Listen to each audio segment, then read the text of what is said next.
Diploma in Bible theology మొదటి సంవత్సరంలో Bible విద్యను అభ్యసిస్తున్నటువంటి మీకు ఈరోజు కేటాయించబడినటువంటి పాఠం బైబిల్ అనగానేమి, దాన్ని ఎలా చదవాలి. చాలా ప్రాముఖ్యమైనటువంటి పాఠం అండి ఇది.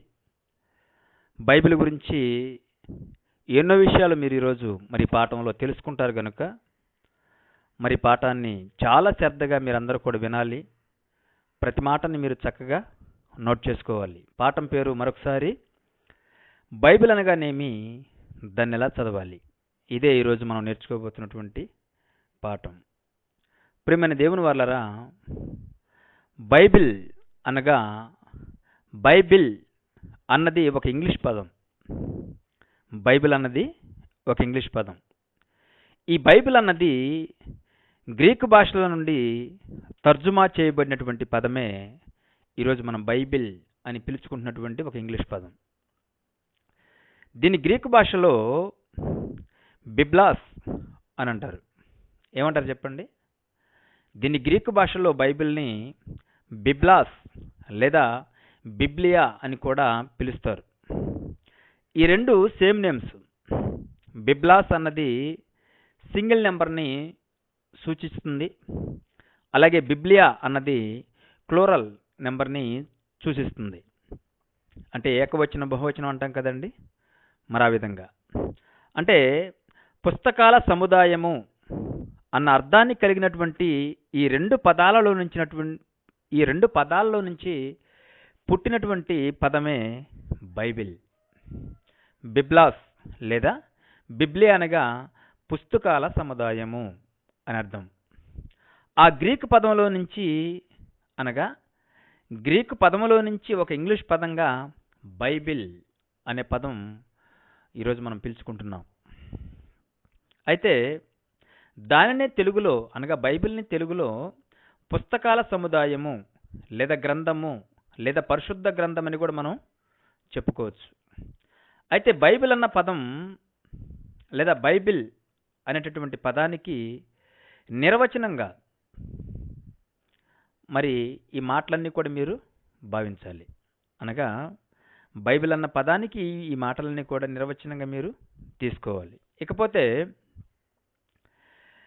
మన చేతిలో ఉన్నటువంటి బైబిల్ రెండు భాగాలుగా విభజింపబడింది. జాగ్రత్తగా వినండి. మన చేతిలో ఉన్నటువంటి బైబిల్ రెండు భాగాలుగా విభజింపబడింది. ఒకటి పాత నిబంధన గ్రంథం అయితే, రెండు క్రొత్త నిబంధన గ్రంథం. మీ అందరికీ తెలుసు. పాత నిబంధనలో 39 పుస్తకాలు, క్రొత్త నిబంధనలో 27 పుస్తకాలు, మొత్తం కలిపి 66 పుస్తకాలుగా బైబిల్ అనేది రాయబడింది. అంటే సుమారు ఈ బైబిల్ని రాయడానికి ఎంతమంది రాశారు అన్న ప్రశ్న మనం వేసుకుంటే, సుమారుగా 40 నుండి 42 మంది గ్రంథకర్తలు లేదా ప్రవక్తలు ఈ గ్రంథాన్ని లేదా బైబిల్ని రాసినట్టుగా మనము చెప్పుకోవచ్చు. ఇకపోతే ఈ 66 పుస్తకాలను వీళ్ళు పూర్తి చేయడానికి, అనగా ఈ 42 మంది పూర్తి చేయడానికి వీరందరికీ పట్టినటువంటి కాలము ఎంత అనంటే సుమారు 1600 సంవత్సరాల కాలం పట్టింది. అంటే క్రీస్తుకు పూర్వం ఒక 1500 సంవత్సరాలు, అలాగే క్రీస్తుకు శకం అనగా క్రీస్తు శకం మొదటి 100 సంవత్సరాలు. అంటే ఆదికాండం మొదలుకొని మలాకి గ్రంథం వరకు ఉన్నటువంటి అధ్యాయాలన్నీ కూడా క్రీస్తుకు పూర్వం రాయబడినటువంటి మాటలు. ఆదికాండము నుండి మలాకి గ్రంథం వరకు సుమారుగా 1500 సంవత్సరాల కాలం రాస్తే, మత్తయి సువార్త నుండి ప్రకటన గ్రంథం వరకు మొదటి 100 సంవత్సరాల్లో రాశారు. ఆ 1500 ప్లస్ 100 సంవత్సరాలు కలిపితే మొత్తం కలిపి 1600 సంవత్సరాలు, సుమారుగా 1600 సంవత్సరాల కాలం పట్టింది బైబిల్ రాయడానికి. అంటే క్రీస్తుకు పూర్వం 1500 ప్లస్ క్రీస్తు శకం మొదటి 100 సంవత్సరాలు మొత్తం కలిపి 1600 సంవత్సరాల కాలం ఈ 42 మందికి బైబిల్ రాయడానికి పట్టినటువంటి కాలం. ఇకపోతే ప్రియులారా, సుమారు 40 నుంచి 42 మంది దైవజనులు మరి ఈ పుస్తకాన్ని లేదా ఈ గ్రంథాన్ని రాసినప్పటికీ ఒక విచిత్రమైనటువంటి విషయం ఏంటంటే ఈ బైబిల్ రాసినటువంటి వీళ్ళందరూ కూడా వేరువేరు కాలాలకు, వేరువేరు ప్రాంతాలకు, వేరువేరు వృత్తులకు చెందినటువంటి వారు. అంటే వేరువేరు ప్రాంతాలకు చెందినటువంటి వారు, అలాగే వేరువేరు పనులు చేసుకునేటటువంటి వారు, అలాగే వేరువేరు ఆ, మరి కాలాలకు చెందినటువంటి వారు. ఇది మీరు చాలా జాగ్రత్తగా ఆలోచించాలి. అయితే ఇక్కడ విచిత్రం ఏంటంటే వీళ్ళందరూ కూడా వేరువేరు కాలాలకు చెందినటువంటి వారైనా, లేదా వీళ్ళందరూ కూడా అనగా బైబిల్ రాసినటువంటి వీళ్ళందరూ కూడా వేరువేరు ప్రాంతాలకు చెందినటువంటి వారైనా, వాళ్ళందరూ రాసినటువంటి ఆ మాటల్లోని సారాంశం మాత్రం ఒక్కటే. అదే ఇక్కడ మనం విశేషంగా ఆలోచించవలసినటువంటి విషయం. అంటే ఈ 42 మంది ఒకే కాలానికి చెందిన వారైతే ఇవ్వండి అందరూ కూర్చొని మరి ఈ విషయాలన్నీ కూడా చక్కగా రాశారని మనం అనుకోవచ్చు. కానీ మనం అనుకున్నట్టుగా వీళ్ళందరూ కూడా ఒకే కాలానికి చెందినటువంటి వారు కాదు. ఈ 42 మంది బైబిల్ రాసినటువంటి వారు. అంటే సుమారు 1600 సంవత్సరాల కాలం పట్టింది ఈ బైబిల్ రాయడానికి 40 నుంచి 42 మంది వరకనంటే వాళ్ళు వేరువేరు కాలాలకు, వేరువేరు వృత్తులకు, వేరువేరు పరిస్థితుల్లో ఉన్నప్పటికీ వీళ్ళందరూ కూడా ఒకే ఒక్క విషయాన్ని స్పష్టంగా బైబిల్లో రాశారు. అది బైబిల్కు ఉన్నటువంటి ఒక ప్రత్యేకత. అంటే వీరందరూ ఒకే తాటిపై, ఒకే మాటపై ఉన్నట్టు ఎలా రాయగలిగారు బైబిల్ని అనే ప్రశ్న మనం ఇక్కడ వేసుకుంటే, వీరందరూ కూడా ఒకే విషయాన్ని ఎందుకు రాయగలిగారనంటే దానికి ఒకే ఒక అద్భుతమైనటువంటి కారణం ఉంది. అదేంటో తెలుసా అండి? బైబిలు సాక్షాత్తు దేవుడే పరిశుద్ధాత్మ ప్రేరణ ద్వారా రాయించాడు అన్న విషయం మీకు ఇక్కడ అర్థం కావాలి. అందుకే ఏమంటే బైబిల్ గురించి మీరు ఆలోచిస్తే బైబిల్ అసలు ఎలా రాశారు అనే ప్రశ్న మనం వేసుకుంటేనండి, బైబిల్ దేవుడు రాయించినటువంటి విధానం చాలా అద్భుతం. 2వ పేతురు పత్రిక నోట్ చేసుకోండి. 2వ పేతురు పత్రిక 1వ అధ్యాయము 20-21 వచనాలు చూద్దాం. 2వ పేతురు పత్రిక 1వ అధ్యాయం 20-21 వచనాలు. ఒకడు తన ఊహను బట్టి చెప్పుట వలన లేఖనము లేదా వాక్యము లేదా దేవుని మాట, లేఖనములో ఏ ప్రవచనం పుట్టదని మొట్టమొదట మీరు గ్రహించుకోవాలని అన్నాడు. అంటే మొదట అంటే అర్థం ఏంటి చెప్పండి? బైబిల్ చదువుతున్నప్పుడు మొట్టమొదట నీకు అర్థం కావాల్సిన విషయం ఏంటంటే ఈ వాక్యం ఎప్పుడు కూడా మనిషి ఊహన బట్టి పుట్టినటువంటిది కాదు అన్న విషయం మీకు అర్థం కావాలి. అంతే కదండి? ఇది మొట్టమొదట మనం గ్రహించుకోవాలి అని చెప్తూ నెక్స్ట్ ఏమంటున్నాడు 21వ వచనంలో, ఏలయనగా ప్రవచనము ఎప్పుడునూ మనిషిని ఇచ్చన పుట్టి కలగలేదు, కానీ మనుషులు పరిశుద్ధాత్మ వలన ప్రేరేపింపబడిన వారై అన్న పదాన్ని మీరు రౌండప్ చేయండి. మనుషులు పరిశుద్ధాత్మ వలన ప్రేరేపింపబడిన వారై దేవుని మూలముగా పలికిరి లేదా దేవుని మూలముగా రాసిరంటే అర్థం ఏంటి?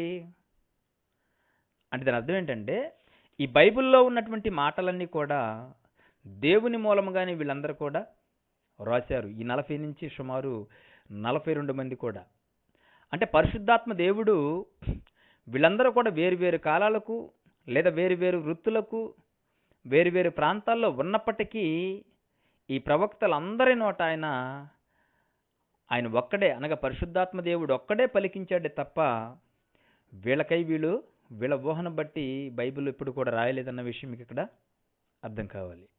కాబట్టి ప్రియమైన దేవుని వర్లరా, బైబిల్కు ఉన్నటువంటి ప్రత్యేకత ఏంటి అనే ప్రశ్న మనం వేసుకుంటే, ప్రపంచంలో ఉన్నటువంటి మిగిలిన కోటానుకోట్ల పుస్తకాలకు లేనటువంటి ఒక ఏకైక ప్రత్యేకత దేనికైనా ఉంది అనంటే అదే ఈరోజు మన చేతిలో ఉన్నటువంటి ఈ బైబిల్. ప్రపంచంలో ఉన్నటువంటి కోటానుకోట్ల పుస్తకాలకు లేనటువంటి ప్రత్యేకత మన చేతిలో ఉన్నటువంటి బైబిల్కి ఎందుకు ఉంది అనే ప్రశ్న కూడా మనం వేసుకుంటే, మనుషుల ఊహను బట్టి ఏమండి మరి మనుషుల ఊహలను బట్టి ఊహల్లో నుంచి వచ్చినటువంటిది కాదు బైబిల్. ఒక బైబిల్లో ఉన్నటువంటి మాటలు మాత్రమే. ఏమండి, మీరు ఆలోచిస్తే ఇవన్నీ కూడా దేవుడు తన పరిశుద్ధాత్మ వలన దేవుడు ప్రతి ఒక్కరిని కూడా ప్రేరేపించి చక్కగా రాయించాడు. కనుకనే వీళ్ళందరూ కూడా వేరు వేరు కాలాలకు, వేరు వేరు ప్రాంతాలకు, వేరు వేరు వృత్తుల్లో ఉన్నప్పటికీ వీళ్ళందరూ కూడా ఒకే తాటిపై ఉన్నట్టు ఏకతాటిగా అందరూ కూడా ఒకే మాటలు రాయగలిగారు. ఇది బైబిల్కు ఉన్నటువంటి ఒక ప్రాముఖ్యమైనటువంటి ప్రత్యేకత. ఓకే, ఆలోచించండి. బైబిల్ అనగానేమి, దాన్ని ఎలా చదవాలి అన్న ఈ పాఠంలో 2 ప్రశ్నలు మనకు ఇక్కడ వస్తున్నాయి. ఒకటి, బైబిల్ అనగానేమి అన్నది మొదటి ప్రశ్న అయితే, దాన్ని ఎలా చదవాలి అన్నది రెండో ప్రశ్న. ఇప్పుడు మనం మొదటి ప్రశ్ననే ఆలోచిస్తున్నాం. బైబిల్ అనగానేమి అనేది మనం ఆలోచిస్తున్నాం. కాబట్టి బైబిల్ అనేది గ్రీకు పదంలో నుంచి వచ్చినటువంటి పదం. ఆ తర్వాత సుమారు 40 నుంచి 42 మంది ప్రవక్తలు, మరి 66 పుస్తకాలు ఇవన్నీ కూడా రాశారు. ఈ బైబిల్ రాసినటువంటి వీళ్ళందరూ కూడా దేవుని చేత ప్రేరేపింపబడిన వారే రాశారే తప్ప వారి సొంత మాటలు ఏవి కూడా బైబిల్లో లేవని మొట్టమొదటి మీకు అర్థం కావాలి. Okay, very good. ఇకపోతే ప్రియమైన దేవుని వారలారా, ప్రారంభంలో ఈ బైబిల్ మనకలా అప్పట్లో ఏమండి పేపర్లు, ప్రింటింగ్ మిషన్లు ఇవన్నీ కూడా లేవు కదండి. ప్రారంభంలో ఇవన్నీ ఉన్నాయా? లేవు.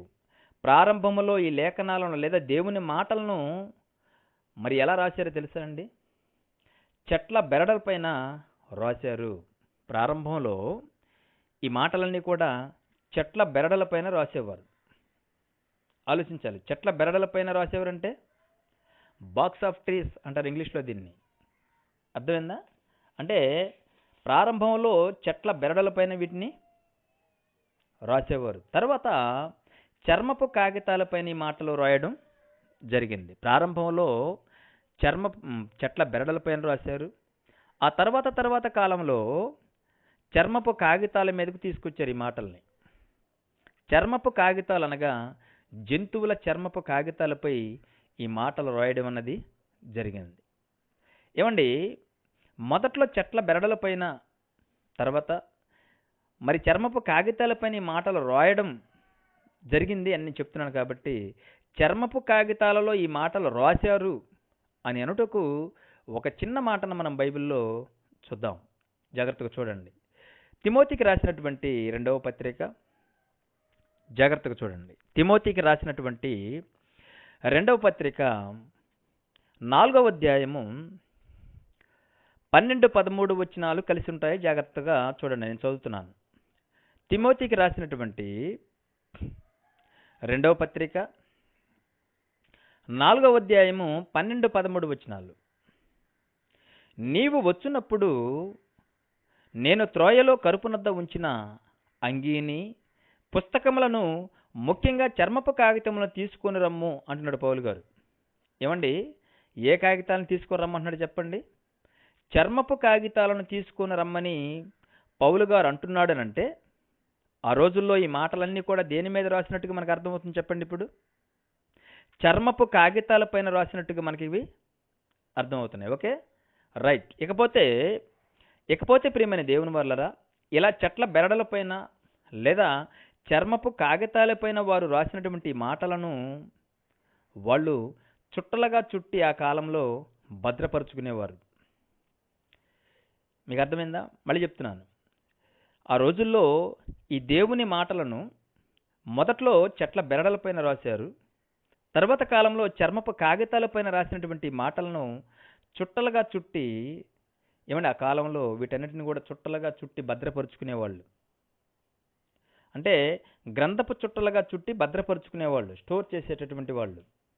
ఆ రోజుల్లో ఈ మాటలన్నీ కూడా గ్రంథపు చుట్టలుగా చుట్టి ఉన్నవి అన్న విషయం కూడా మీకు స్పష్టంగా అర్థం కావాలనంటే ఆ మాటను కూడా ఒకసారి మనం బైబిల్లో చూద్దాం. లోకాసు వార్త 4వ అధ్యాయము, 17వ వచనాన్ని చదువుకొని తర్వాత 20వ వచనానికి వెళ్ళిపోదాం. లోకాసు వార్త 4వ అధ్యాయము 17వ వచనం నుంచి చదివి ఆ తర్వాత 20వ వచనానికి వెళ్ళిపోదాం. మీరు లోకాసువార్త 4వ అధ్యాయము 17 నుంచి 20 వరకు నోట్ చేసుకోండి. ఓకే, వెరీ గుడ్, జాగ్రత్త నోట్ చేసుకోండి. ప్రవక్త అయిన యెషయా గ్రంథము ఆయన చేతికి ఇయ్యబడెను. ఆయన గ్రంథం విప్పి చదవడం మొదలుపెట్టాడు. ఈ చదవడం అన్నది 19వ వచనంతో పూర్తవుతుంది. ఆయన ఏ గ్రంథం చదువుతున్నాడు చెప్పండి ఇప్పుడు? యెషయా గ్రంథం చదువుతున్నాడు. ఓకే, వెరీ గుడ్, యెషయా గ్రంథం చదువుతున్నాడు. యెషయా గ్రంథం చదివిన తర్వాత 20వ వచనంలో ఏం చేశాడో ఒకసారి మీరు జాగ్రత్తగా చూడండి. లోకాసువార్త 4వ అధ్యాయము 20, 21 కలిసి ఉంటాయి. నేనే చదువుతున్నాను, జాగ్రత్తగా చూడండి. ఆయన గ్రంథమును చుట్టి పరిచారకునికిచ్చి కూర్చుండెను. గ్రంథమును చుట్టి అంటే గ్రంథమును చుట్టి అంటే గ్రంథాన్ని చుట్టాడంటే ఆ రోజుల్లో ఈ మాటలన్నీ కూడా ఎలాంటి ఫార్మెట్లో ఉన్నాయి చెప్పండి? ఎలాంటి పద్ధతిలో ఉన్నాయని మనకు అర్థమవుతుంది చెప్పండి? గ్రంథపు చుట్టలుగా ఉన్నాయి, గ్రంథపు చుట్టలుగా చుట్టి ఉన్నాయి అన్న విషయం మనకి ఇక్కడ స్పష్టంగా అర్థమవుతుంది. Okay, very good. మరొక మాటను కూడా చూద్దాం. హెబ్రీ పత్రిక 10వ అధ్యాయము 7వ వచనాన్ని జాగ్రత్తగా చూద్దాం. హెబ్రీ పత్రిక 10వ అధ్యాయం 7వ వచనం. అప్పుడు నేను, యేసుక్రీస్తు గారు చెప్తున్నాడు, యేసుక్రీస్తు గారు ఇక్కడ చెప్తున్నారు, అప్పుడు నేను గ్రంథపు చుట్టలో నా గురించి రాయబడిన ప్రకారం అన్న మాటను చూడండి. అంటే గ్రంథపు చుట్టలో నా గురించి రాయబడిన ప్రకారం అనగా ప్రారంభంలో ఈ మాటలన్నీ కూడా ఎలా రాయబడ్డాయి అన్న ప్రశ్న మనం ఇక్కడ వేసుకుంటే ఇవన్నీ కూడా గ్రంథపు చుట్టలుగా చుట్టబడి ఇవన్నీ కూడా భద్రపరిచినట్టుగా మరి బైబిల్లోని ప్రతి మాటలు కూడా మనకి ఇక్కడ అర్థమవుతుంది. కారణం ఏంటంటే అప్పటికింకా ప్రింటింగ్ మిషన్ అనేది తయారు చేయబడలేదు కనుక, ఇన్వెంట్ చేయబడలేదు కనుక ఏమండి, మరి ఆ కాలంలో అంతకుముందు నుంచి మరి ముందుగా చెట్ల బెరడలపైన ఈ మాటలు మొదట్లో రాయబడ్డాయి. ఆ తర్వాత కాలంలో ఈ మాటలన్నీ కూడా చర్మపు కాగితాల మీద రాశారు. ఇవన్నీ కూడా చర్మపు కాగితాల మీద రాయబడినటువంటి మాటలన్నీ కూడా గ్రంథపు చుట్టలుగా చుట్టి స్టోర్ చేసినట్టుగా మరి ఇప్పటి వరకు మనం బైబిల్లో చూసాం. Okay, very good. అంటే బైబిల్ రాసినటువంటి వీళ్ళందరూ కూడా ఒకే కాలానికి, ఒకే ప్రాంతానికి, ఒకే వృత్తికి చెందినటువంటి వారు కాకపోయినప్పటికీ ఒక అద్భుతమైనటువంటి విచిత్రం ఏంటంటే వీళ్ళందరూ కూడా ఒకే కాలానికి చెందినవారు కాకపోయినా వీళ్ళందరూ కూడా ఒకే మాట రాయగలిగారు అనంటే, ఎలా రాశారు అనంటే ఏమండి, వీళ్ళందరూ కూడా పరిశుద్ధాత్మ ప్రేరణ ద్వారా ఇవన్నీ కూడా రాశారు అన్న మాట మనకి ఇక్కడ అర్థమవుతుంది. ఓకే అండి. అయితే ఒక విచిత్రం ఏంటంటే వీరందరి రాసినటువంటి మాటలు లేదా లేఖనాలు ఏమండి, మరి ఇవన్నీ కూడా ఒక్కటే అని నేను ఎందుకు అంటున్నానంటే దేవుడు పరిశుద్ధాత్మ ప్రేరణ ద్వారా రాశాడు. అంటే బైబిల్ రాసినటువంటి వీళ్ళందరూ కూడా ఒకే కాలంలో లేరు. ఉదాహరణకి ఒక మోషే గారిని తీసుకుంటే మనం ఏమండి, మోషే గారు ఒక కాలానికి చెందినటువంటి ఒక నాయకుడు. ఓకే, ఆయన ఒక కాలంలో నాయకుడిగా ఉన్నాడు. తర్వాత కాలంలో బైబిల్లో కొన్ని మాటలు రాశాడు. ఆ తర్వాత సమూయేలు గారిని మనం తీసుకుంటే ఆయన ఒక న్యాయాధిపతి. ఆయన వేరే కాలంలో ఉన్నాడు. ఆయన వేరే కాలంలో ఆయన కొన్ని మాటలు రాయడం జరిగింది. అలాగే ఒక ఎజ్రా గారిని తీసుకుంటే ఆయన ఒక శాస్త్రి. ఆయన వేరే కాలంలో ఉన్నాడు. అలాగే ఒక దావీదు గారిని తీసుకుంటే ఆయన ఒకప్పుడు గొర్రెల కాపరి, ఆ తర్వాత దావీదు మహారాజు అయ్యాడు. గొర్రెల కాపరిగా ఉన్నప్పుడు దేవుని మాటలు రాశాడు. అలాగే రాజు అయిన తర్వాత కూడా మరి దావీదు మహారాజు గారు దేవుని మాటలు రాశాడు. అలాగే ఒక దానియేలు గారిని మనం తీసుకుంటే ఈ దానియేలు గారు ఒక రాజు కింద అడ్వైజర్గా ఉన్నటువంటి ఒక ఉద్యోగి. ఈయన ఏమండి, ఈయన గురించి మనం ఆలోచిస్తే ఈయన కూడా కొన్ని మాటలు రాసినట్టుగా మనకు బైబిల్లో తెలుస్తుంది. ఇలా మనం ఒక్కొక్కరిని చూసుకుంటూ పోతే ఇలా కొత్త నిబంధనకు వచ్చినప్పుడు ఈ కొత్త నిబంధనలో కూడా పేతురు గారిని చూస్తే ఆయన ఒక జ్యువెలరీ, అలాగే ఒక లోకా గారిని చూస్తే ఆయన ఒక డాక్టర్. ఇలా వీళ్ళందరూ కూడా ఏమంటే వేరు కాలాల్లో వేరు వృత్తుల్లో వేరు పనుల్లో ఉంటూ వీళ్ళందరూ కూడా తమ కాలాల్లో ఉన్నటువంటి వీళ్ళందరూ కూడా బైబిల్ రాశారు. ఈ బైబిల్లో ఎలా రాశారంటే వీళ్ళంతా కూడా వేరు వృత్తుల్లో ఉన్నప్పటికీ వీళ్ళందరూ కూడా ఒకరి మాటకు ఒకరు భిన్నంగా లేకుండా వీళ్ళంతా ఒకే తాటిపైన ఉన్నట్టుగా ఒకే మాటగా ఎందుకు రాయగలిగారు అన్న ప్రశ్న మనం ఇక్కడ వేసుకుంటేనండి, మనం కళ్ళు మూసుకొని చెప్పచ్చు, రాసింది వీళ్ళైనా రాయించింది దేవుడు కాబట్టి, పరిశుద్ధాత్మ ప్రేరణ ద్వారా వీళ్ళందరూ కూడా రాశారు కాబట్టి, రాయించింది దేవుడు ఒక్కడే కాబట్టి వీళ్ళందరూ కూడా ఒకే మాటని మరి రాయగలిగారు. అంతే కదండి. వాళ్ళు చెప్పిన వాళ్ళ సొంత మాటలు కాదు గనుక ఇప్పటి వరకు ఇవ్వండి, నేను చెప్పినటువంటి ఈ వివరణను బట్టి ఈ 42 మంది అనగా 40 నుంచి 42 మంది వరకు ఈ బైబిల్ రాసినప్పటికీ వీళ్ళందరూ కూడా వాళ్ళ సొంత మాటలు ఎక్కడ కూడా రాయలేదు. Okay, right.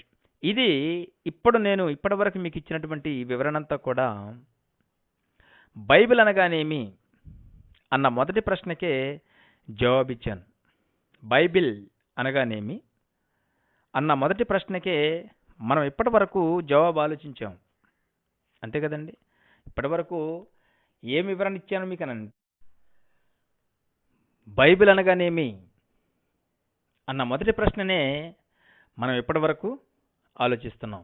అయితే ఏమంటే జాన్ గూటన్బర్గ్ క్రీస్తు శకం 1455లో ఏమంటే అచ్చు యంత్రం కనుగొన్న తర్వాత మొట్టమొదట ముద్రించినటువంటి గ్రంథం ఏదైనా ఉంది అని అంటే అదే బైబిల్. అంటే జాన్ గూటన్బర్గ్ అనేటటువంటి ఒక శాస్త్రవేత్త తను వచ్చిన తర్వాత బైబిల్ ముద్రించడం అన్నది జరిగింది. అప్పటి వరకు బైబిల్లోని మాటలన్నీ కూడా చెట్ల బెరడలపైన లేదా చర్మపు కాగితాలపైన రాయడం అన్నది మనం ఇప్పటి వరకు బైబిల్లో చూసాం. ఏమంటే మీరు ఆలోచిస్తే బైబిలు అనగానేమి అన్న ప్రశ్నలో ఇప్పటి వరకు మీకు కొంత వివరణ ఇచ్చాను. బైబిల్ అండి దేవుడు పరిశుద్ధాత్మ వలన మాత్రమే కాదు రాయించింది, దైవజనుడు సన్నద్ధుడై ప్రతి సత్కార్యమును సంపూర్ణముగా సిద్ధపడి ఉండినట్లు దైవ ఆవేశం వలన కలిగినటువంటి ప్రతి లేఖనము అని అంటాడు. పౌలు గారి ద్వారా ఒక అద్భుతమైనటువంటి మాటను కూడా దేవుడు బైబిల్లో రాయించాడు. 2వ తిమోతికి రాసినటువంటి పత్రిక నోట్ చేసుకోండి. బైబిల్ అనగానేమి అన్న మొదటి ప్రశ్న కిందే దీన్ని కూడా నోట్ చేసుకోండి. 2వ తిమోతికి రాసినటువంటి పత్రిక 3వ అధ్యాయము 16వ వచనం, దైవజనుడు సన్నద్ధుడై ప్రతి సత్కార్యమును సంపూర్ణముగా సిద్ధపడి ఉండినట్లు దైవ ఆవేశం వలన కలిగిన ప్రతి లేఖనం అన్నాడు. చూడండి, దైవ ఆవేశం వలన కలిగిన ప్రతి లేఖనము ఉపదేశించుటకు, ఖండించుటకు, తప్పుదిద్దుటకును, నీతి యందు శిక్ష చేయుటకును ప్రయోజనకరమై ఉన్నదన్నాడు. అంటే దైవ ఆవేశం వలన కలిగినటువంటి ప్రతి లేఖనం అంటే ఇది మనుషుల ఊహను బట్టి కలిగినటువంటి మాటలు కాదివి. మనుషుల ఆలోచన బట్టి 26 పుస్తకాల్లో ఏ మాట కూడా రాలేదండి. దేవుని ఆవేశం వలన కలిగినటువంటి మాటలు అన్న విషయం మనకి ఇక్కడ స్పష్టంగా అర్థమైంది. బైబిల్ అనగానేమి అన్న మొదటి ప్రశ్ననే మనము ఆలోచిస్తున్నాం. ఓకే, బైబిల్ అన్నది ఒక ఇంగ్లీష్ పదం అయితే ఆ ఇంగ్లీష్ పదం గ్రీక్ భాషలోంచి తీసుకునబడినటువంటి పదం అయితే దీన్ని గ్రీకు భాషలో బిబ్లాస్ లేదా బిబ్లియా అని కూడా పిలుస్తారు. ఈ రెండు సేమ్ నేమ్స్ అయితే, ఒకటి సింగిల్ నెంబర్ అయితే 2 బిబ్లియా అన్నది క్లోరల్ నెంబర్ని సూచిస్తుంది. అంటే దీని తెలుగులో పుస్తకాల సముదాయం అనే 2 అర్థాలతో కలిగినటువంటి పదమే మరి తెలుగులో మరి పుస్తకాల సముదాయం అని పిలుస్తాము. బిబ్లాస్ లేదా బిబ్లియా అనగా పుస్తకాల సముదాయము అన్న పదానికి అర్థాన్ని ఇస్తుంది.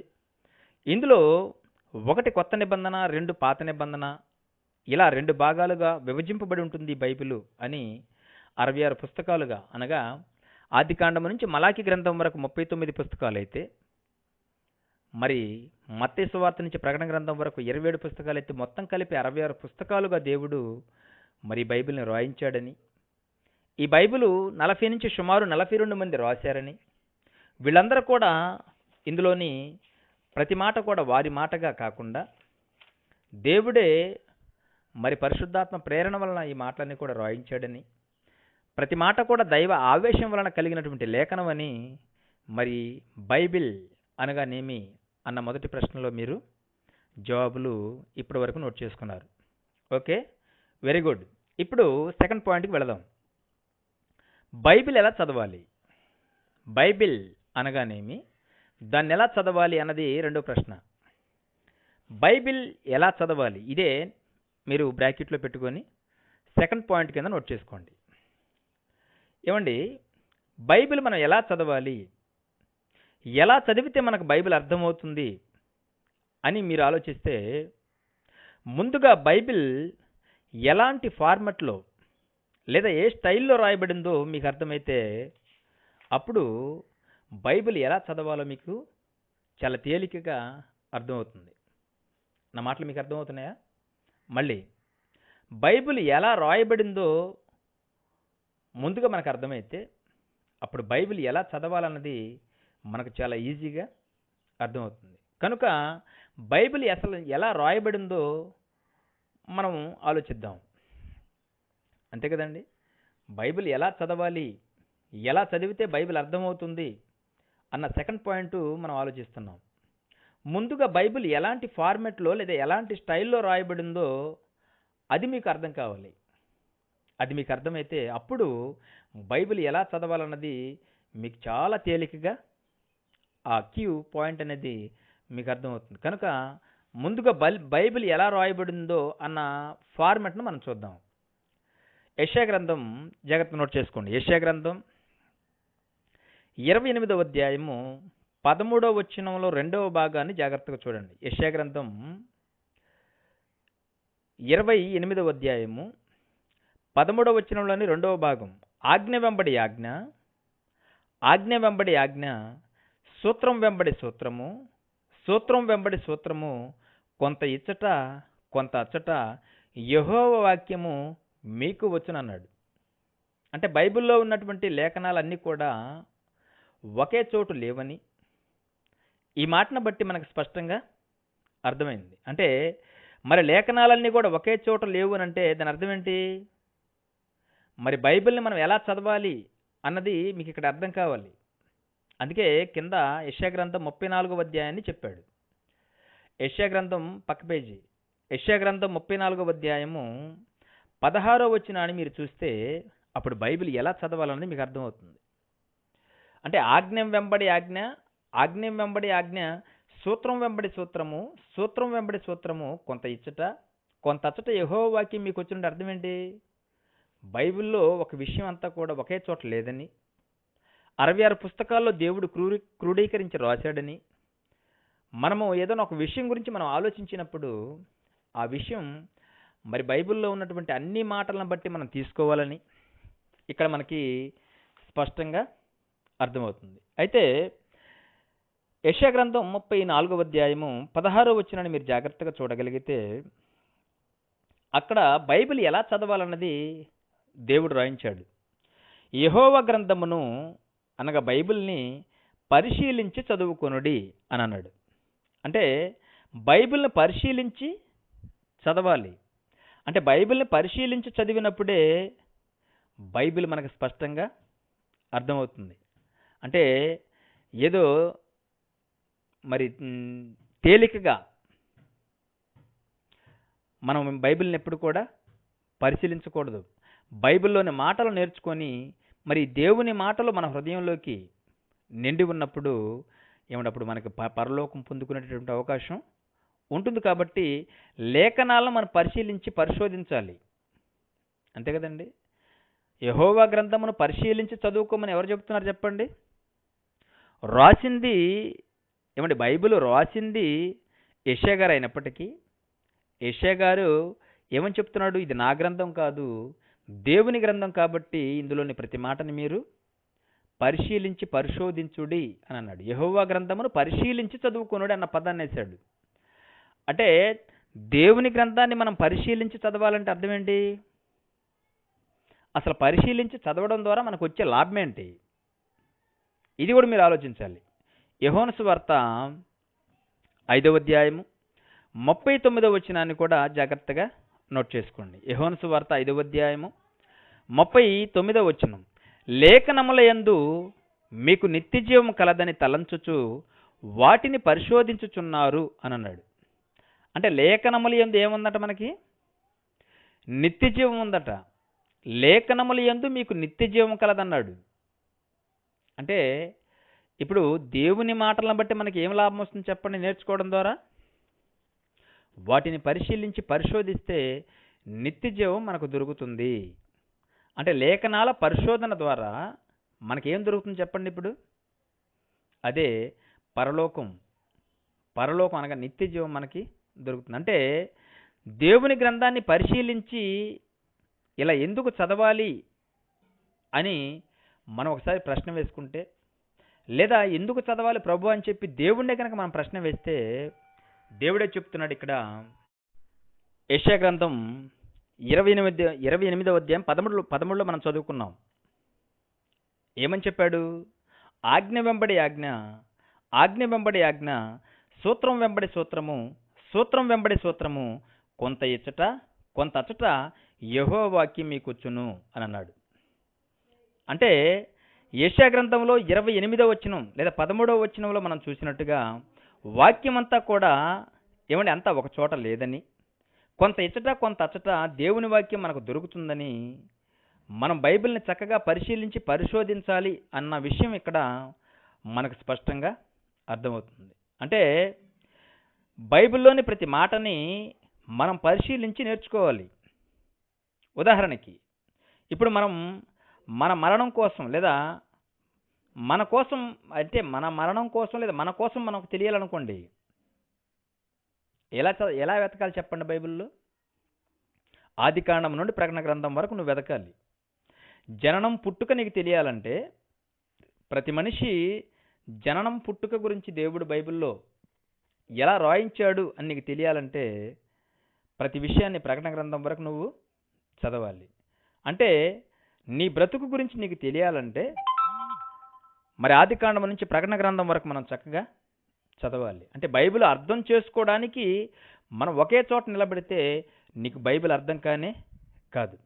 అంటే ఒక విషయానికి సంబంధించినటువంటి విషయాలు ఇంచుమించుగా అక్కడక్కడ ఆయా పుస్తకాల్లో, దేవుడు బైబిల్లో 66 పుస్తకాల్లో మనం వెతికితే మరి 66 పుస్తకాల్లో దేవుడు స్పష్టంగా మనకి ఇస్తాడు. అంటే 66 పుస్తకాల్లో మీరు వెతకాలి.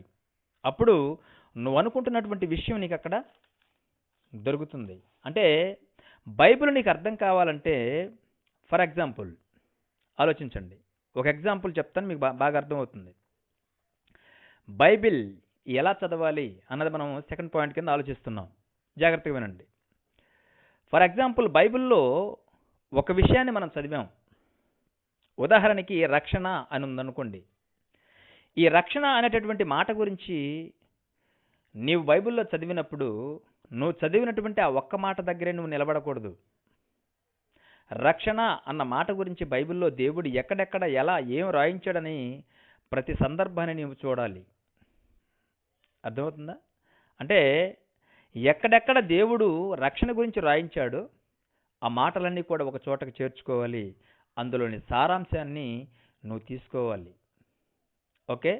యేసు ప్రభు ఒక సందర్భంలో యేసుక్రీస్తు గురించి అపోస్తులుడైనటువంటి పౌలు గారు రాస్తూ, యేసు ప్రభువుని నీ నోటితో ఒప్పుకొని దేవుడు మృతుల్లో నుండి ఆయన లేపినని నీ హృదయమందు విశ్వసించిన యెడల నువ్వు రక్షింపబడదువు అని ఉంటుంది. రోమపత్రిక 10వ అధ్యాయం 9వ వచనంలో. జాగ్రత్తగా వినండి. రోమపత్రిక 10వ అధ్యాయం 9వ వచనంలో ఉన్నటువంటి ఆ మాటను చదివి అక్కడికే రక్షణ అని చెప్పి ఏమండి మన హృదయంలో విశ్వసిస్తే మనం రక్షింపబడిపోతామని అక్కడికే నిలబడకూడదు. ప్రభు నామమును బట్టి ప్రార్థన చేయవాడెవడో వాడే రక్షింపబడునని క్రింది వచనంలో కూడా రాయబడింది. అనగా రోమపత్రిక 10వ అధ్యాయం 13వ వచనంలో కూడా ఏమని రాశాడనంటే, ప్రభు నామమును బట్టి ప్రార్థన చేయవాడెవడో వాడే రక్షింపబడును అన్న పదం ఉంది. అంటే మార్కు సువార్త 16వ అధ్యాయంలో కానీ, అలాగే ఏమండి మీరు మార్కు సువార్త 16వ అధ్యాయంలో కూడా చూస్తే అందులో కూడా ఒక మాట దేవుడు రక్షణ గురించి రాయించాడు. నమ్మి బాప్తిసం పొందిన వాడెవడో వాడే రక్షింపబడును అని అన్నాడు. ఏమండి ఇప్పుడు జాగ్రత్తగా ఆలోచించండి. ఈ 4 కండిషన్స్ మీరు జాగ్రత్తగా ఆలోచించాలి. కొంతమంది పై వచనాన్ని బేస్ చేసుకొని కొంతమంది ఏమన్నారంటే, రోమపత్రిక 10వ అధ్యాయం 9వ వచనంలో ఉన్నటువంటి మాటను బట్టి మన హృదయంలో విశ్వసిస్తే మనం రక్షింపబడతామని అక్కడికి ఆగిపోయారు. మరికొంతమంది ఏమండి క్రింది వచ్చిన 13వ వచనాన్ని బేస్ చేసుకొని రోమపత్రిక 10వ అధ్యాయం 13వ వచనంలో ప్రభు నామమును బట్టి ప్రార్థన చేసిన వాడే రక్షింపబడతాడని ప్రార్థన దగ్గరే కొంతమంది ఆగిపోయారు. ఇంకొంతమంది మార్కు సువార్త 16వ అధ్యాయం 16వ వచనాన్ని బేస్ చేసుకున్నటువంటి వారు ఇదే కరెక్ట్ అని అనుకొని అక్కడికే ఆగిపోయి చాలామంది బాప్తీసం తీసుకున్నారు. బాప్తీసం పొందితే రక్షింపబడతామని అక్కడికి ఆగిపోయారు. ఇప్పుడు నా ప్రశ్న ఏంటంటే, ప్రభు నామమును బట్టి ప్రార్థన చేస్తే మనం రక్షణ పొందుతామా, లేదా మన హృదయంలో దేవుణ్ణి విశ్వసిస్తే మనం రక్షింపబడతామా, లేదా ఏమండి బాప్తీసం పొందితే రక్షింపబడతామా చెప్పండి? ఇవన్నీ కాదు. అంటే ఏది కరెక్ట్ కాదు. ఇవన్నీ కూడా ఒక పద్ధతి ప్రకారం బైబిల్లో దేవుడు రాయించాడు. యేసు ప్రభువుని నీ నోటితో ఒప్పుకుంటే నీకు రక్షణ. అలా యేసు నామమును బట్టి ప్రార్థన చేస్తే కూడా నీకు రక్షణే. కానీ నమ్మి బాప్తీసం పొందినా కూడా నీకు రక్షణ వస్తుందని అంటే ఏమండి, ఈ 3 ప్రశ్నలకు జవాబు మనం ఆలోచించగలిగితేనండి బైబిల్లో ఒక మాట ఉంటుంది. ఆ మాటను కూడా మీరు తీసుకోవాలి. అదే మత్తయి సువార్త 24వ అధ్యాయం 13వ వచనం. అంతము వరకు సహించిన వాడెవడో వాడే రక్షింపబడును అన్న పదాన్ని దేవుడు బైబిల్లో ప్రయోగించాడు. ఏమండి అంతం వరకు సహించడం అంటే అర్థం ఏంటి? అర్థమేంటి చెప్పండి? అంతం వరకు సహించడం అంటే అర్థం ఏంటి చెప్పండి? బాప్తిసం తీసుకున్నటువంటి మనము, అంటే ప్రారంభంలో మనమందరం కూడా దేవునిలోకి వచ్చినటువంటి మనమందరం కూడా మొట్టమొదటి యేసు ప్రభువుని నీ నోటితో ఒప్పుకోవాలి అన్నది మొదటిదైతే, అలా యేసు ప్రభువుని నీ నోటితో ఒప్పుకున్నటువంటి నీవు ఆ తరువాత మనం అందరం కూడా ప్రభు నామమును బట్టి ప్రార్థన చేయాలి. ప్రభువా ఇక ఇది మొదలుకొని నీ కొరకు నేను జీవిస్తాను అని దేవుని నామాన్ని బట్టి ప్రార్థన చేయాలి. అలా దేవుని నామాన్ని బట్టి ప్రార్థన చేసిన మనము నమ్మి బాప్తీసం పొందాలి. ఇలా నమ్మి బాప్తీసం పొందినటువంటి మనము అంతము వరకు సహిస్తే అప్పుడు వాడే రక్షింపబడునని బైబిల్ చెప్పింది. అంటే రక్షణ గురించి మనం బైబిల్లో ఆలోచిస్తే ఏమండి, రక్షణ గురించి మనం బైబిల్లో ఆలోచిస్తే ఎన్ని విషయాలు చెప్పాడో దేవుడు మీకు అర్థం కావాలి. అంటే ఒక చిన్న రక్షణ అన్న పదం గురించి మనం బైబిల్లో ఆలోచించినప్పుడు మరి ఈ రక్షణ గురించి తెలుసుకోవడం కొరకు రోమపత్రిక చదవాలి, మార్కు సువార్త చదవాలి, మత్తయి సువార్త చదవాలి. ఇలా కొన్ని సువార్తలు చదివితే తప్ప అంతము వరకు సహించిన వాడెవడో వాడే రక్షింపబడునని బైబిల్ చెప్పింది. అంటే రోమపత్రిక 10వ అధ్యాయము 9 ప్రకారం మొదట యేసుక్రీస్తు మృతుల్లో నుండి లేపబడ్డాడని నువ్వు ఒప్పుకోవాలి. ఆ తర్వాత రోమపత్రిక 10వ అధ్యాయము 13వ వచనం ప్రకారము రెండోదిగా ఒప్పుకున్న తర్వాత ఆయన నామమును బట్టి నువ్వు ప్రార్థన చెయ్యాలి. ఇలా ప్రార్థన చేసిన మనము మూడోదిగా మార్కు సువార్త 16వ అధ్యాయం 16వ వచనంలో ఆయన నామములోకి ప్రార్థన చేసిన మనము వెంటనే బాప్తీసం తీసుకోవాలి. అలా బాప్తీసం తీసుకున్న మనము మార్కు సువార్త 13 ప్రకారం నాలుగోదిగా నీవు బాప్తీసం పొందిన తర్వాత క్రైస్తవుడిగా మారిపోయిన తర్వాత నీ ప్రాణం ఉన్నంత వరకు ఆయన పనిలో ఉండి సహించి కష్టాలు బాధలు ఇవన్నీ కూడా అనుభవిస్తే చివరిగా మత్తయి సువార్త 24వ అధ్యాయం 13 ప్రకారం నీకు రక్షణ వస్తుంది. ఓకే, అంటే ఆలోచించండి, బైబిల్ చదివే విధానం చెప్తున్నాను. మీకు రక్షణ గురించి తెలియాలంటే బైబిల్లో రక్షణ గురించి ఇంత చదివి పరిశీలించాల్సినటువంటి అవసరం ఏర్పడింది. అంటే ఒక విషయాన్ని మీకు అర్థం కావాలంటే బైబిల్లో ఒకే చోట ఉండదు. కొంత ఇచ్చట కొంతచట లేఖనాలను పరిశోధిస్తే తప్ప బైబిల్లో ఒక విషయం గురించి పూర్తి వివరణ అనేది నీకు రావడం లేదు. కాబట్టి ప్రియమైన దేవుని వారలారా, ప్రస్తుతం బైబిల్ ఎలా చదువుతున్నారు చెప్పండి? చాలామంది ఈరోజు బైబిల్ చదివేటటువంటి వారందరూ కూడా ఇలా పరిశోధించి చదువుతున్నారా, లేదా ఎవరికి నచ్చినట్టు వాళ్ళు చదువుతున్నారా చెప్పండి? ప్రస్తుతం ఈరోజు బైబిల్ ఎలా చదువుతున్నారంటే చాలా స్పీడ్గా చదివేస్తుంటారండి. ఎక్కడైనా ఆఫీస్కి వెళ్ళాలంటే ఏమండి, బైబిల్లో ఎక్కడో ఒక చోట వేలు పెట్టి ఆ బైబిల్ని టక్కుమని తీసి దేవుడు ఈరోజుకి ఈ వాక్యం నాకు ఇచ్చాడు అని ఏదో ఒక వచనాన్ని అలా చదివేసుకొని వెళ్ళిపోతున్నారు. అంటే మనిషి తనకిష్టం వచ్చినట్టుగా తనకు నచ్చినట్టుగా ఈరోజు బైబిల్ని చదువుకొని అక్కడికే సరిపెట్టుకుంటున్నాడే తప్ప బైబిల్ని పరిశోధించేటటువంటి పరిస్థితికి నేటి క్రైస్తవులు వెళ్ళలేదు. ఒక బైబిల్ ఓపెన్ యూనివర్సిటీలో ఉన్నటువంటి మనం తప్ప. అంతే కదండి. ఇది చాలా పొరపాటు అండి. బైబిల్ నీకు ఇష్టం వచ్చినట్టు నీవు చదివి అక్కడికే ఆగిపోకూడదు. బైబిల్ నీ ఇష్టం కాదు, అది దేవుని చట్టం. దేవుని చట్టమైనప్పుడు ఏమండి బైబిల్ మనం చదువుతున్నప్పుడు ప్రతి మాటని ఏమండి మనకు నచ్చినట్టుగా మనము మలుచుకోకూడదు. ఈ మాటలు నాకే అని నువ్వు అనుకోకూడదు. ఓకేనా? కాబట్టి మీరు ఆలోచించాలి. మత్తయి సువార్త 27వ అధ్యాయము 5వ వచనంలో ఏమంటే బైబిల్లో కనిపించినటువంటి ప్రతి మాట మందనుకుంటే, మత్తయి సువార్త 27వ అధ్యాయం 5వ వచనంలో నువ్వు వెళ్ళి గురి పెట్టుకో అనే పదం ఉంది. అలాగే లోకా సువార్త 10లో కూడా నీవు పోయి ఇలాగు చెయ్యి అని ఉంది. యోహాను సువార్త 13వ అధ్యాయం 27లో కూడా నీవు చేయనిది త్వరగా చేయుము అని అన్నాడు యేసుక్రీస్తు గారు. అంటే బైబిల్ను నువ్వు ఎలా పడితే అలా చదివితే బైబిల్లో ఉన్నటువంటి మాటలన్నీ కూడా నీకే అనుకొని కొన్ని మంచి వచనాలే తీసుకుంటే ఇలాంటి వచనాలు కూడా బైబిల్లో ఉన్నాయి. ఉరి పెట్టుకోమని అన్న మాట ఉంది.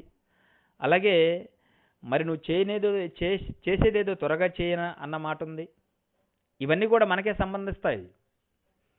కానీ ఈరోజు బైబిల్లో కొన్ని వచనాలు మాత్రమే మంచి మంచి వచనాలు తీసుకొని అక్కడికే ఆగిపోయారండి. బైబిల్ని దివారాత్రాలు ధ్యానించాలి.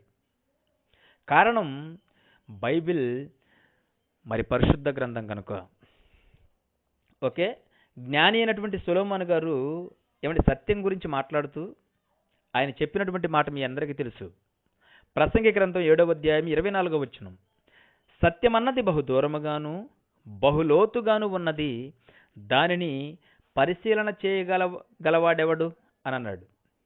అంటే సొలొమోను గారికే వాక్యం ఇంకా కూడా చాలా దూరంగా ఉందని సొలొమోను గారే అంటున్నాడు. అంటే జ్ఞాని అయిన సొలొమోను గారు, అంటే జ్ఞాని అయినటువంటి సొలొమోను గారు దాన్ని పరిశోధించాలని చెప్తున్నాడంటే ఏమండి సత్యాన్ని మనం ఎంత ఆలోచించాలో మీకు అర్థం కావాలి సొలొమోను గారి మాటల్లో.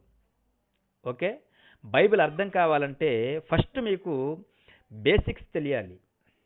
అర్థమవుతుందా? బైబిల్ అర్థం కావాలంటే ప్రధానంగా 3 అంశాలు మీకు తెలియాలి.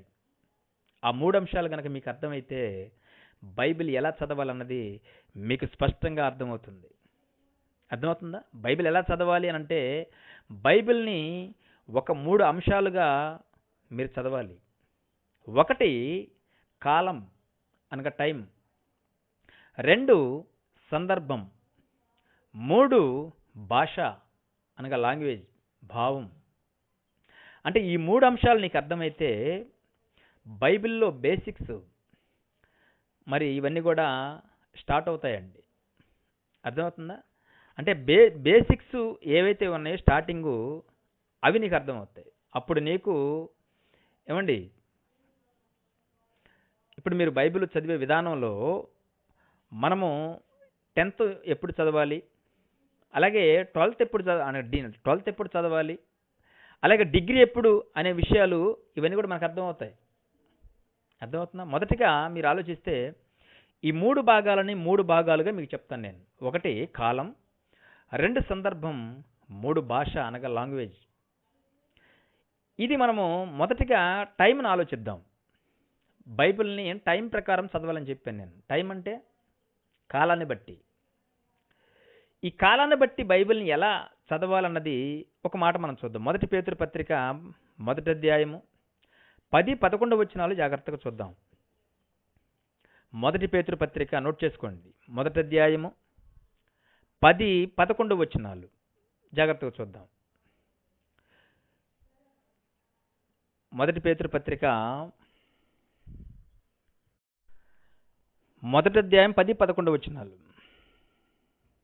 మీకు కలుగా కృపను గురించి ప్రవచించిన ప్రవక్తలు ఈ రక్షణ గురించి ప్రకటించుచు పరిశీలించుచు తమ యందున్న క్రీస్తు ఆత్మ క్రీస్తు విషయమైన శ్రమలను గురించి వాటి తర్వాత కలగబో మహిమలను గురించి ముందుగా సాక్ష్యమిచ్చినప్పుడు ఆ ఆత్మ ఏ కాలమును ఎట్టి కాలమును సూచించుచూ వచ్చునో దానిని వివరించి పరిశోధించిరి. దానిని విచారించి పరిశోధించరన్నారు. అంటే బైబిల్ని మనం ఎప్పుడు కూడా కాలాన్ని బట్టి మనం చదవాలి. కాలాన్ని బట్టి అంటే ఆత్మ ఏ కాలమును ఎట్టి కాలమును సూచించుతూ వచ్చినంటే బైబిల్లో పరిశుద్ధాత్మ దేవుడు రాయించినటువంటి మాటలన్నీ కూడా కాలాన్ని బట్టి మనం అర్థం చేసుకునే ప్రయత్నం చేయాలి. ఉదాహరణకి యెహోషువ గ్రంథం ఉంది. ఈ యెహోషువ గ్రంథంలో ఒక సందర్భం ఉంటుంది. చూద్దాం. యెహోషువ గ్రంథం 10వ అధ్యాయము 12వ వచనంలో ఒక సందర్భం మనకు కనబడుతుంది. యెహోషువ గ్రంథం 10వ అధ్యాయం 12వ వచనం. యెహోవా ఇశ్రాయేలు ఎదుట అమోరీయులను అప్పగించిన దినమున ఇశ్రాయేలు వినుచుండగా యెహోషువ యెహోవాకు ప్రార్థన చేశాడు. ఇక్కడ యెహోషువ గారు యెహోవాకు ప్రార్థన చేశాడు. ఆ సందర్భాన్ని మనం చదువుతున్నాం. ఏమని ప్రార్థన చేశాడంటే, సూర్యుడా నీవు గియోన్లో నిలువుము, చంద్రుడా నీవు ఆయాలోయలో నిలువుము, జనులు తమ శత్రువుల మీద పగ తీర్చుకుని వరకు సూర్యుడు నిలిచెను, చంద్రుడు ఆగెను అని అన్నాడు. అంటే ఈ సందర్భం ఏంటంటే, యెహోషువ గారు ఏమండి మరి అమోరీల మీద యుద్ధం చేయడానికి వెళ్ళినప్పుడు అప్పుడు దేవునితోటి ఈయన ప్రార్థన చేస్తాడు. ప్రభువా, మరి ఇశ్రాయేలులు ఉన్నారు, ఈ ఇశ్రాయేలు కొంతమందే ఉన్నారు, మేమందరం కూడా వాళ్ళ మీద విజయం పొందేంత వరకు మరి సూర్యుడిని ఆపు, అలాగే చంద్రుని కూడా ఆపు అని చెప్పి దేవుని దగ్గర ఆయన యెహోషువ గారు ప్రార్థన చేశాడు. ఇప్పుడు ఈ ప్రార్థన మనం చదువుకొని లేదా ఈ సందర్భాన్ని మనం చదువుకొని మనం కూడా ఏమంటే బైబిల్లో ఇది చదివాం కాబట్టి మనము కూడా ఎవరి మీదనో కోపం ఉందని చెప్పి మనం కూడా దేవుని దగ్గర సూర్యుడిని ఆపమని, చంద్రుడిని ఆపమని ఇలాంటి ప్రార్థన చేయకూడదు. కాలాన్ని బట్టి బైబిల్ మీరు ఆలోచించాలి. ఆ కాలంలో అప్పుడు యెహోషువ గారు ఆ ప్రార్థన చేయడం అన్నది అది అప్పటికది న్యాయం.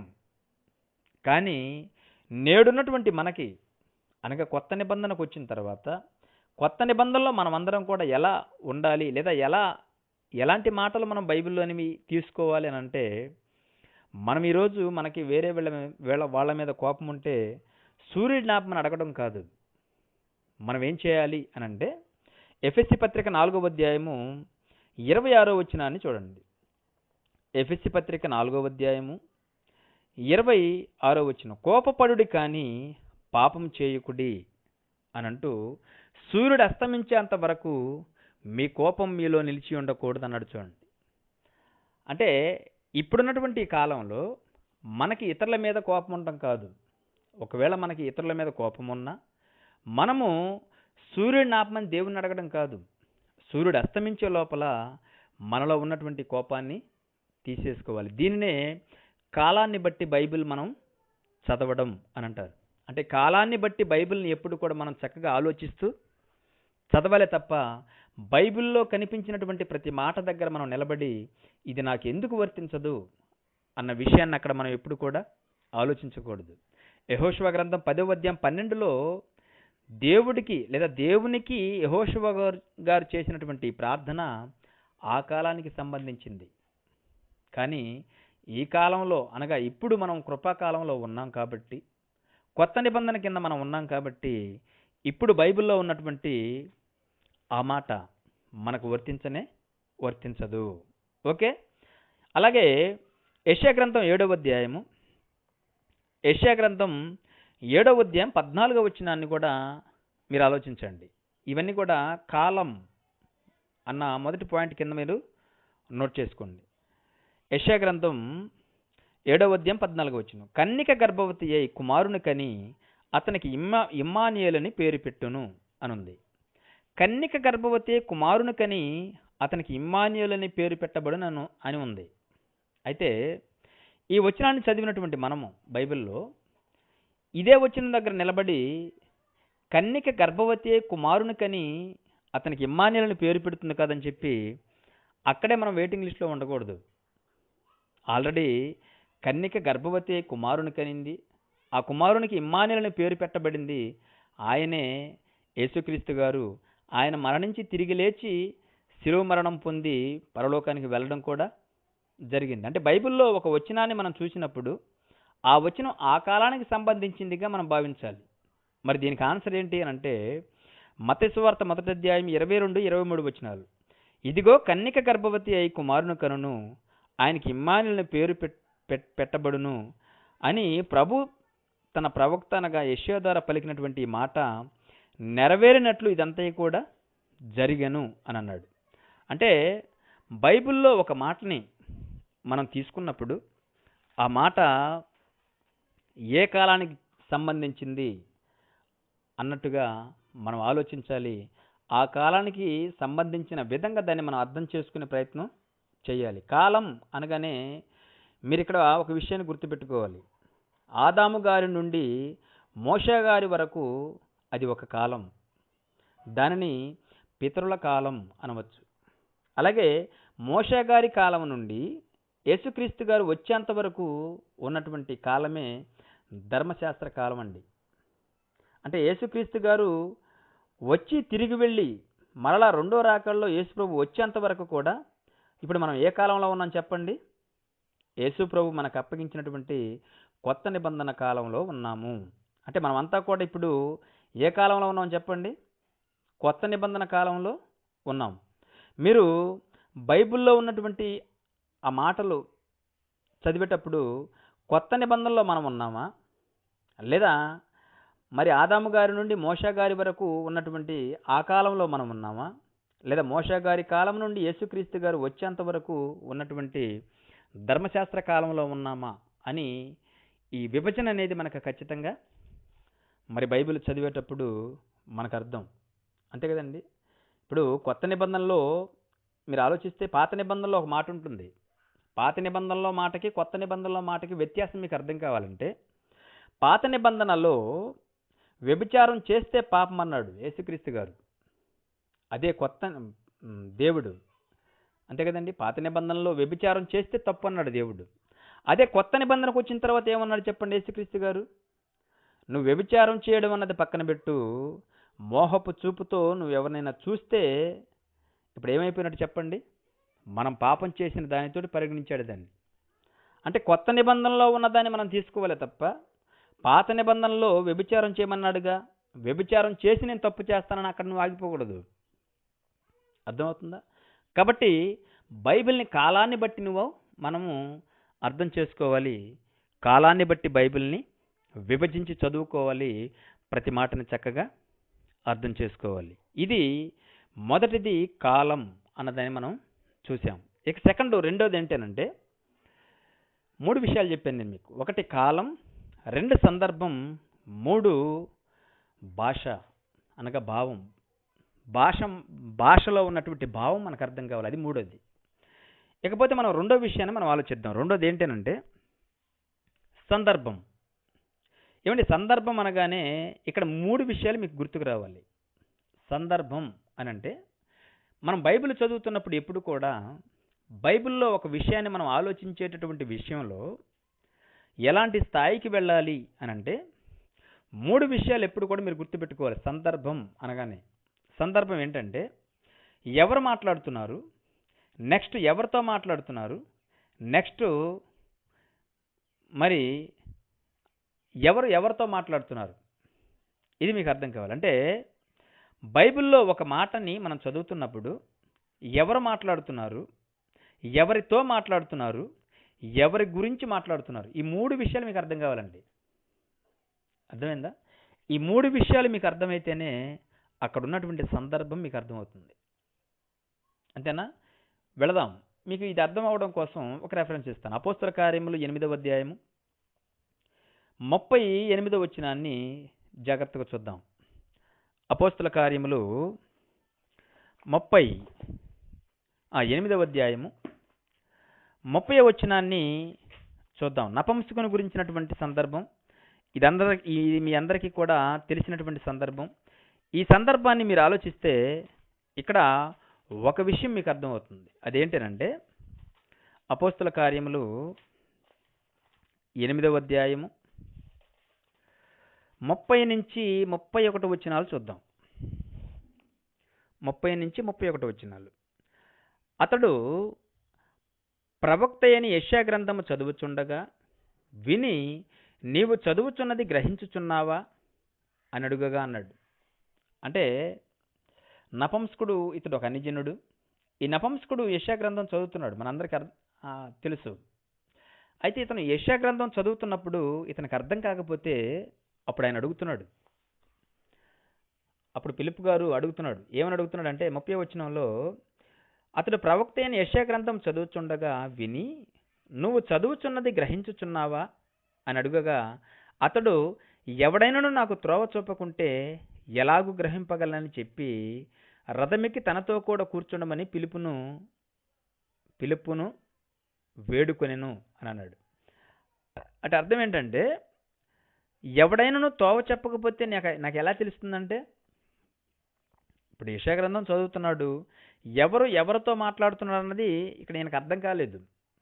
అప్పుడు ఫిలిప్పు గారు వచ్చి దాని గురించి కిందంతా కూడా వివరణ ఇస్తాడు. అతడు లేఖనముల యందు చదువుతున్నటువంటి భాగము ఏదనగా, ఆయన గొర్రెపిల్ల వలె వదకు తేబడెను, బొచ్చు కత్తిరించు వాని ఎదుట గొర్రెపిల్ల ఎలాగూ మౌనంగా ఉండెనో అలాగే ఆయన నోరు విప్పకుండెను అని యేసుక్రీస్తు గారి గురించి మొత్తం వివరణ ఇస్తాడు. అంటే బైబిల్లో మనం ఒక విషయాన్ని చదువుతున్నప్పుడు దాని గురించినటువంటి పూర్తి వివరణ మనకు అర్థం కావాలంటే అక్కడ ఎవరితో మాట్లాడుతున్నారు,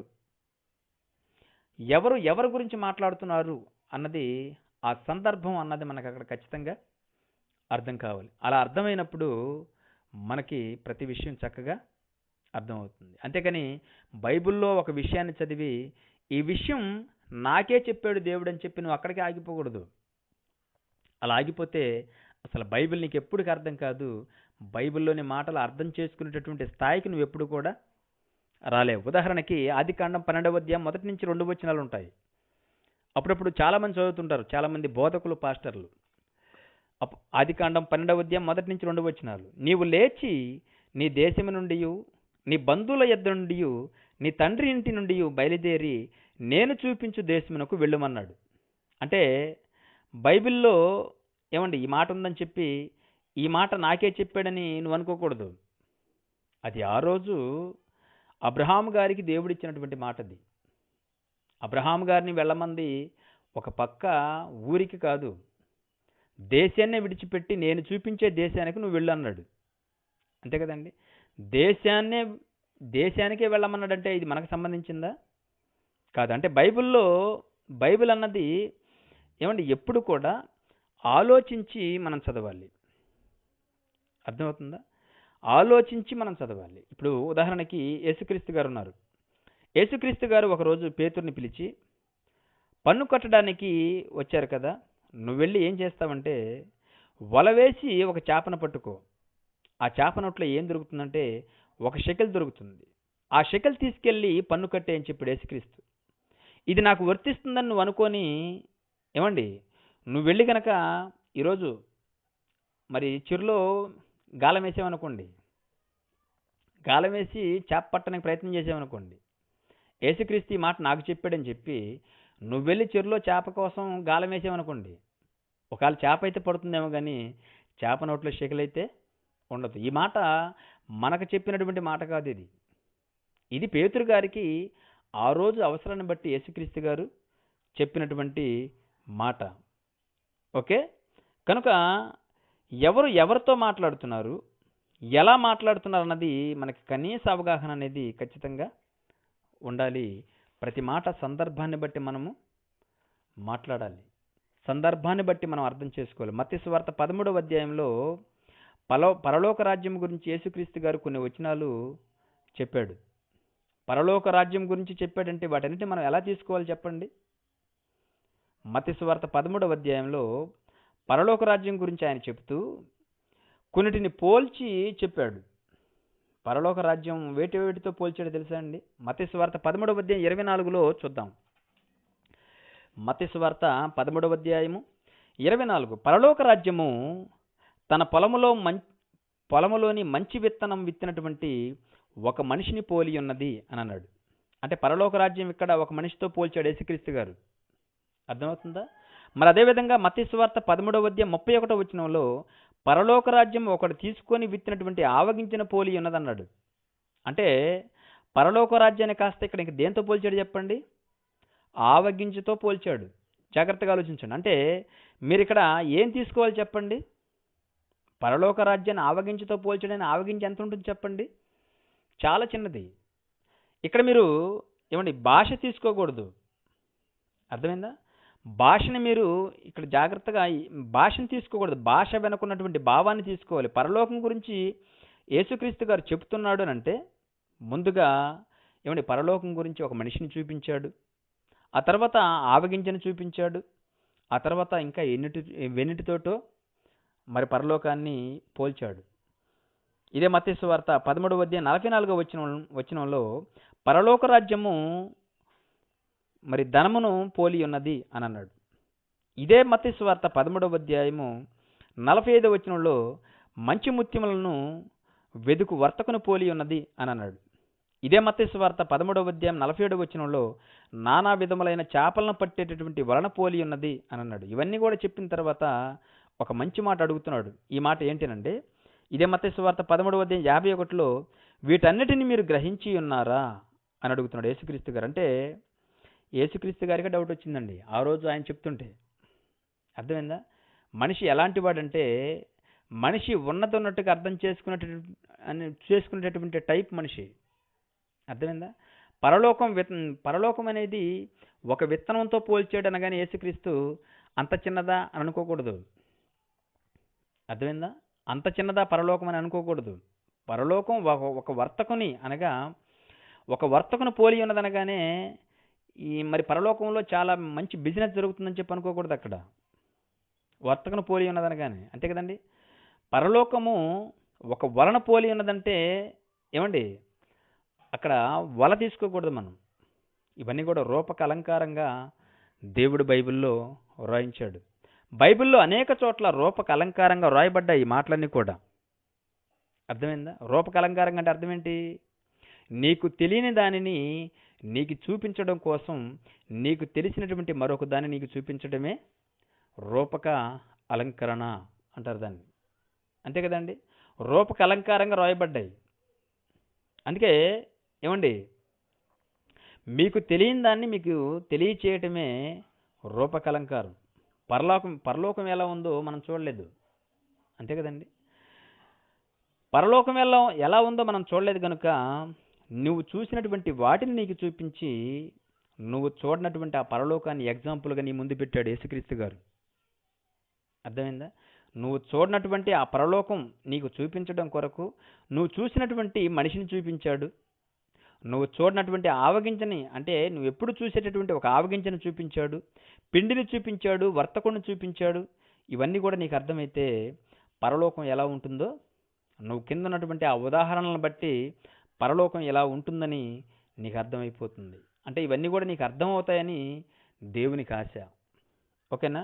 అందులో ఉన్నటువంటి భావాన్ని నువ్వు తీసుకోవాలి, అలా అర్థం చేసుకోవాలి తప్ప పరలోకం అంటే వలలా ఉందని చెప్పి నువ్వు అర్థం చేసుకోకూడదు. అంటే భాష కాదు మనకి ఇక్కడ ముఖ్యం, భావం చాలా ముఖ్యం. ఓకే? కాబట్టి బైబిల్లో ఉన్నటువంటి ప్రతి మాటను మనం అర్థం చేసుకోవడానికి ప్రతి సందర్భాన్ని చక్కగా ఆలోచించాలి. బైబిల్ అనగానేమి, దాన్ని ఎలా చదవాలి అన్న పాఠంలోనే మనం ఉన్నాం. చివరిగా మీరు నోట్ చేసుకోగలిగితే ఏమండి సందర్భం తర్వాత భాషను మీరు అర్థం చేసుకోవాలి. అంటే బైబిల్ని ఎప్పుడు కూడా మరి కాలాన్ని బట్టి సందర్భాన్ని బట్టి భాష జ్ఞానాన్ని బట్టి బైబిల్ని అర్థం చేసుకోవాలి. అంటే బైబిల్ని కాలాన్ని బట్టి పరిశీలించాలి ఒకటైతే, రెండు కొంత ఇచ్చట కొంత అచ్చట మనకు వాక్యాన్ని దేవుడు సమకూర్చాడు కాబట్టి బైబిల్ని పరిశీలించాలి. మూడు, ఎవరికి రాస్తున్నారో ఎవరితో మాట్లాడుతున్నారో అన్నది స్పష్టంగా మనకి అర్థం కావాలి. ఇక నాలుగో సందర్భం ఏంటనంటే, నాలుగో సందర్భానికి వచ్చేసరికి మనం అక్కడ భాష తీసుకోకూడదు, భావాన్ని అర్థం చేసుకోవాలి. కనుక యెహోవా గ్రంథమును పరిశీలించి మనమందరం కూడా అర్థం చేసుకోవాలి. చివరగా 2వ తిమోతికి రాసినటువంటి పత్రిక 2వ అధ్యాయం 7వ వచనంలో, నేను చెప్పు మాటలు ఆలోచించుకొనుము, అన్ని విషయముల యందు ప్రభువు నీకు వివేకం అనుగ్రహించునన్నాడు. అంటే కాలం ఆలోచించాలి, అలాగే సమయాన్ని ఆలోచించాలి, సందర్భాన్ని ఆలోచించాలి, ఎవరితో మాట్లాడుతున్నారన్నది ఆలోచించాలి, భావాన్ని ఆలోచించాలి. వీటన్నిటి మీద కనుక మనం ఆలోచన పెట్టగలిగితే అప్పుడు బైబిల్ ఎలా చదవాలన్నది మనకు స్పష్టంగా అర్థమవుతుంది. బైబిల్లోని 66 పుస్తకాలు మనం నేర్చుకోగలుగుతాము. ఇలా నేర్చుకున్నటువంటి మనము పరలోకాన్ని పొందుకునే అవకాశం ఖచ్చితంగా మనకుంటుంది. ఓకే, మరి డీబీటీచ్లో మొదటి సంవత్సరంలో ఉన్నటువంటి మీకు అద్భుతమైనటువంటి పాఠంగా మరి ఈ పాఠం మరి మీకు ఎగ్జామ్లో వస్తుంది కాబట్టి మరి ఈ పాఠాన్ని రాయడానికి మీరందరూ కూడా సిద్ధంగా ఉండాలని మీ అందరికీ తెలియపరుస్తూ మరి ఈ పాఠాన్ని ఇంతటితోటి ముగిస్తున్నాను. సెలవు తీసుకుందాం. Okay, right.